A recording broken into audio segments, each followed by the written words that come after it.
Who will take over Giorgio Armani's billion-dollar empire as fashion icon dies at 91? With infinite sorrow, the Armani Group announces the passing of its creator, founder, and tireless driving force, Giorgio Armani, the Milan-based fashion house said. His passing marks the end of an era in world fashion. Armani was a man who shaped the idea of elegance for more than 5 decades, turning his name into one of the most recognized luxury brands. At the time of his death, the Armani Group was valued at about $9 billion, according to both Forbes and Bloomberg.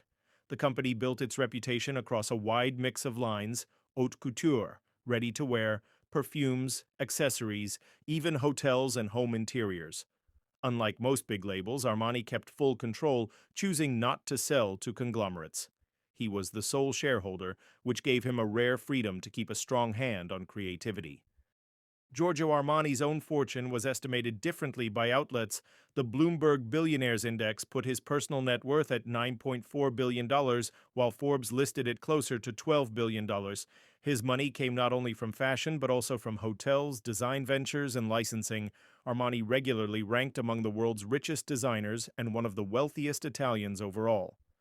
Armani never married and did not have children. That meant questions about succession followed him for years. The likely heir is Pantaleo, Leo Dell'Orco, his trusted collaborator and head of the menswear line. Dell'Orco worked at his side for decades and was often described as Armani's right-hand man. Just before his passing, Armani spoke about his plan in an interview with the Financial Times.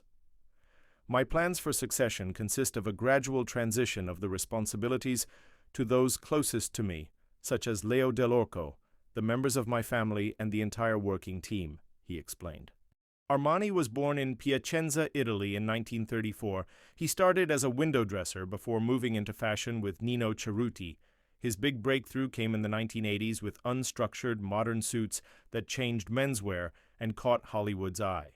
Richard Gere famously wore Armani in American Gigolo. Over the years, his designs were seen on stars, world leaders, and athletes. His death closes a defining chapter in fashion history, but the empire he built looks ready to continue under the leadership he put in place. Giorgio Armani, the visionary Italian designer who has died at the age of 91, founded the world's largest private luxury brand by indulging in minimalism and pioneering the idea that Hollywood could be a branding platform for fashion labels. For more than perhaps any other designer, Il Signor Armani understood that fashion was not only about clothes but lifestyle, and changed not only how men and women dressed, but also how they ate, traveled, and decorated their homes, reshaping the fashion industry in the process. Announcing his death on Thursday, his fashion house said it would always reflect his spirit, adding that it would set up a funeral chamber at its headquarters this weekend ahead of a private burial. "My goal in the beginning was to assert my vision and to dress people," Armani told the Financial Times in an interview published just last week. "In some ways, it's still the same idea today." Born in Piacenza, south of Milan, in 1934, Armani was the second of 3 children.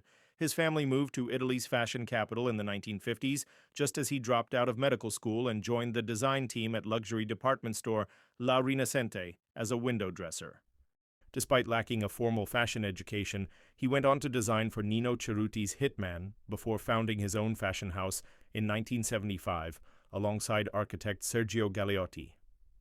Suits, he believed, should be as easy and comfortable to wear as the t-shirts and trousers he himself favored and wore his entire life. "They should give confidence but not define the personality," he said. His deconstructed take on men's jackets was the antithesis of the typical Savile Row structured suits and remains Armani's distinctive men's style.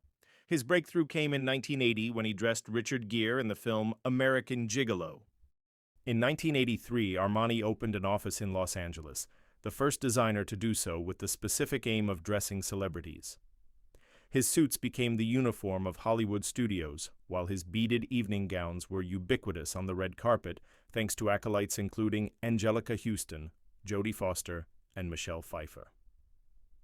When rival brands saw the resulting press, the modern synergy between fashion and film was born, and Armani was enshrined as a pioneering businessman, a role he embodied for the rest of his career.